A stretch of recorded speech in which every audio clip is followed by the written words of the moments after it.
mooie fotomomenten. Ja, die ziet er wel schoon aan, die fotogenie. Die zijn helemaal niet bang van die mensen. Ja, bij hen aan het doen zouden zijn, je ruikt naar het eten.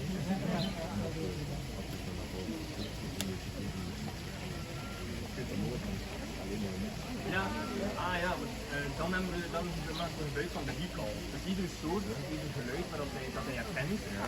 En dan weet hij van, als ik dat geluid hoor, dan moet ik erop afstaan. Dus wat wij dan doen is, wij spelen dat geluid binnen af. We komen dan naar binnen en dan kunnen wij zo geuren, sluiten en juist. Want het is veel makkelijker om binnen in de foyer te vangen dan in deze foyer. Omdat ja, het is 17 meter hoog. Dus ja, nee, vanuit daarom. Maar dat is met schaken met ja, dus want we hebben verschillende verdiepingen en iedere verdieping is zo, ja, zo'n bepaalde soort die schuiven daar, dan meer voor één paar honderd, en dan daar heb je dan een kleine verdieping. Ja. En daar hebben we voorfoyers, en dat zijn eigenlijk kleine foyers, maar die al buiten zitten en binnen foyers. Dat is effectief de foyers gekozen, ze kunnen mee spelen en doen, een foyer met elkaar verbinden, je kunt ze afsluiten. Het is al heel modulair gebouwd om zo in ieder gemak te doen. En dan ja, met die recall is dat wel gemakkelijk. En we trainen daar wel af en toe een keer op, we spelen dan het geluid af en we zien dan komende komt wordt verloren. Gedrag te blijven zetten. Als het nodig is, dat ze reageren op de juiste manier. Ook de buffel van de recall.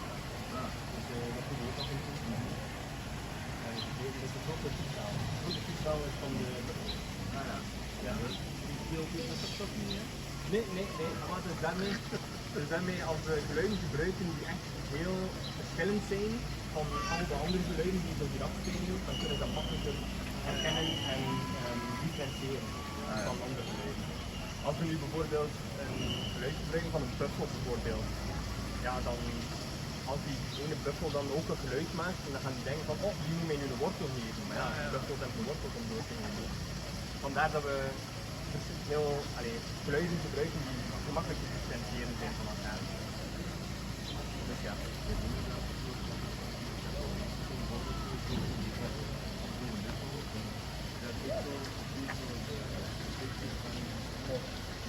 Ja. Kan dat in ja. Dat kan wel de 3 kleur glansframe zijn. Maar dat kan dan de schreeuw zijn, want die zijn dan